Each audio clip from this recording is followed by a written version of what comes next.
Hey, salut tout le monde, c'était dit, ça faisait longtemps. Mais je suis revenu. Pour combien de temps? On ne sait pas. Aujourd'hui, vidéo un petit peu, on commence un peu de lecture. Mais cette fois-ci, c'est sur les fables de La Fontaine. Je vais vous dire quelques fables, 3-4, peu connues, pas trop longues, parce que toi-même tu sais. Et puis voilà, petit moment détente, sympathique pour mon retour. C'est parti. On commence avec la poule aux œufs d'or. L'avarice perd tout en voulant tout gagner. Je ne veux pour le témoigner que celui dont la poule, à ce que dit la fable, pondait tous les jours un œuf d'or. Il crut que dans son corps, elle avait un trésor. Il la tua, l'ouvrit, et la trouva semblable à celle dont les œufs ne lui rapportent rien. C'est en lui-même ôté le plus beau des biens, belle façon pour les gens chiches.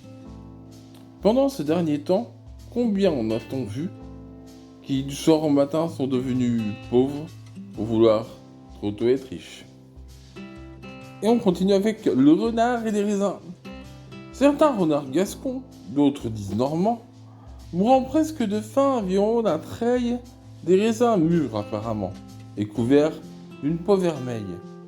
Le galant en eût fait volontiers un repas, mais comme il pouvait atteindre, ils sont trop verts, dit-il, et bons pour les goujats. Faut-il pas mieux que de se plaindre? Et on continue et finit par l'homme et la puce. Par des vœux importuns, nous fatiguons les dieux, souvent pour des sujets même indignes des hommes.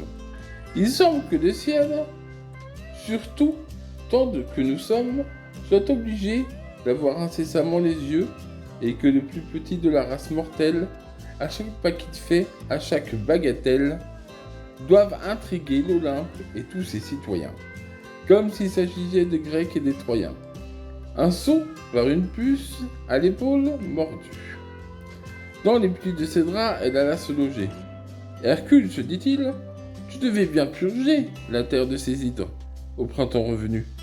Que fais-tu, Jupiter, que du haut de la rue tu n'en perdes la race afin de se venger.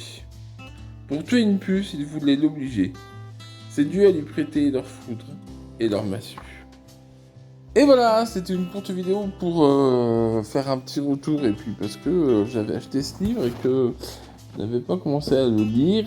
C'est des petites fables comme ça qui ne sont pas tellement connues. Je pense que je ferai une autre vidéo avec genre le corbeau, des renards, la cigale et la fourmi. Enfin des trucs un peu plus connus, un peu plus basiques. Mais toujours aussi agréable. C'était Teddy, pensez à vous abonner, laisser un like, un commentaire, ça me ferait super plaisir. À bientôt.